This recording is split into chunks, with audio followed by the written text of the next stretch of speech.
World environmental day উপলক্ষে class 5 থেকে class 12 পর্যন্ত শ্রেণীগুলিকে 3টি ক্যাটাগরিতে ভাগ করে একটি প্রবন্ধ লিখতে বলা হয়েছে। প্রবন্ধটির নাম হচ্ছে a living witness, an as through the eyes of A trees. আমি বাংলা ভাষায় এই প্রবন্ধটা তুলে ধরলাম। প্রবন্ধটা শুধুমাত্র ধারণা দেওয়ার জন্য, কেউ এটাকে সরাসরি কপি করবে না, শুধুমাত্র কনসেপ্ট দেওয়ার জন্য এই প্রবন্ধটা আমি তুলে ধরলাম। চলো তাহলে প্রবন্ধটা শুনে নেওয়া যাক।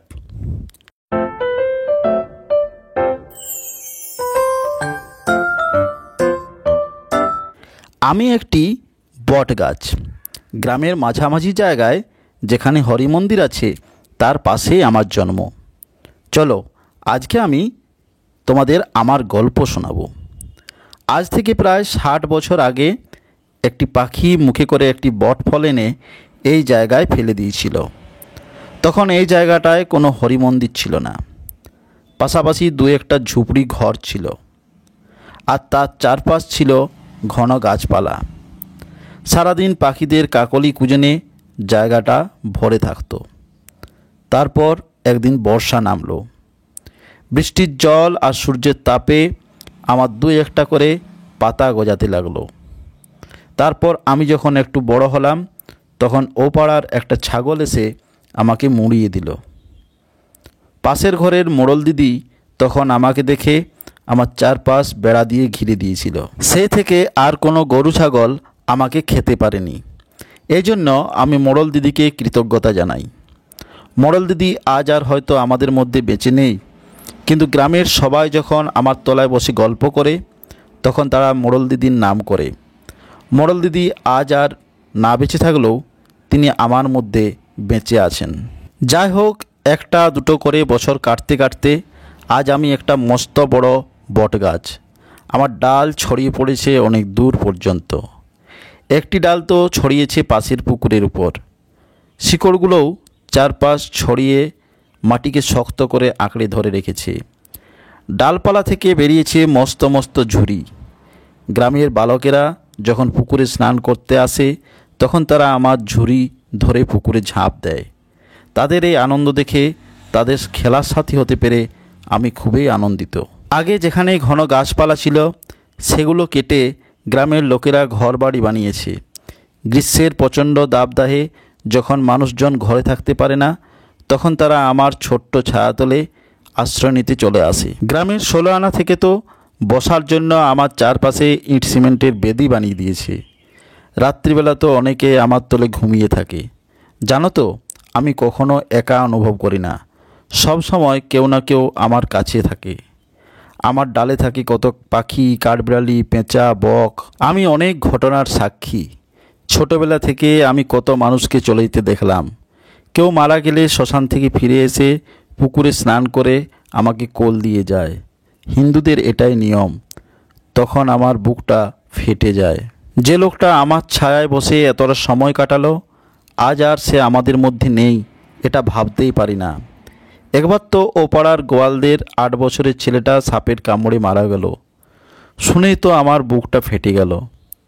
গ্রামের কোনো মিটিং মিছিল হলে আমার এখানে তারা মিটিং করে। আমি গ্রামের একজন সদস্য হয়ে গেছি। গ্রামের সকলেই আমাকে ভীষণ ভালোবাসে। গ্রীষ্মের প্রচণ্ড দাবদাহে সকলেই যখন আমার তলায় বসে গল্প করে তখন তারা আমাকে প্রশংসায় ভরিয়ে দেয়। আমার তলায় প্রতিদিন সকালবেলায় একজন শিক্ষক গ্রামের ছেলেমেয়েদের পাঠদান করেন। তিনি ছাত্রছাত্রীদের শিক্ষা দেন গাছের উপকার সম্বন্ধে।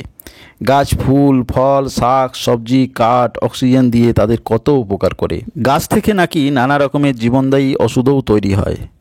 তিনি ছাত্রছাত্রীদের শেখান গাছ কাটার কুফল সম্বন্ধে। পৃথিবীতে গাছের সংখ্যা কমে যাওয়ার ফলে নাকি বিশ্ব উষ্ণায়ন ঘটছে। পৃথিবীর তাপমাত্রা বেড়ে যাচ্ছে, বৃষ্টিপাতের পরিমাণ কমে যাচ্ছে। তিনি শোনান বিষ্ণয়ী মেয়েদের গল্প। রাজার লোকেরা গাছ কাটতে এলে এই মেয়েরা গাছকে আঁকড়ে ধরে কাটতে বাধা দেয়। সৈন্যরা রেগে গিয়ে তাদের উপর অস্ত্র চালায় এবং সেদিন বহু মেয়ের মৃত্যু হয়। হিমালয়ের পাদদেশে সুন্দরলাল বহুগুণার নেতৃত্বে যে আন্দোলন গড়ে ওঠে তার কথাও তিনি ছাত্রছাত্রীদের মধ্যে তুলে ধরেন। আরাবারি জঙ্গলে মানুষদের গাছ কেটে জীবন অতিবাহিত হতো। সেই সময় গাছের সংখ্যা কমে এলে পরিবেশবিদ অজিত কুমার ব্যানার্জি তাদের বোঝালেন। তখন গ্রামের মানুষ শাল গাছের চারা পুঁততে শুরু করলো। এভাবেই ওই ফাঁকা জায়গা এখন ভরে উঠেছে বিশাল শালবনে। সত্যিই তো, আজ থেকে 50-60 বছর আগে যখন আমার জন্ম হয়েছিল তখন এখানে কত গাছপালা ছিল, কত বন্য পশু পাখি ঘুরে বেড়াতো, পাখিদের কাকলি কুজনে সারা গ্রাম ভরে থাকতো। আজ সেসব অতীত। মাঝে মাঝে আমি ভাবি, আমার তো বয়স হয়ে এলো, আর কতদিনই বা বাঁচব। এই তো গত কালবৈশাখীতে আমার একটা ডাল ভেঙে পড়লো মড়মড় করে। কষ্ট হয় গ্রামের লোকগুলোর জন্য। আমি চলে গেলে তারা গরমের দিনে কোথায় আশ্রয় নেবে? মোড়ল বুড়ির মতো আর তো সেরকম মানুষকে দেখছি না যে আরও 2-1টা গাছ লাগাবে। এখন মানুষ খুবই স্বার্থপর। তাও আশা রাখবো ভবিষ্যৎ প্রজন্মের কাছে, যাতে তারা গাছ লাগানোর প্রতি আগ্রহ দেখায়। আসলে শিক্ষায় সব কিছু হয় না।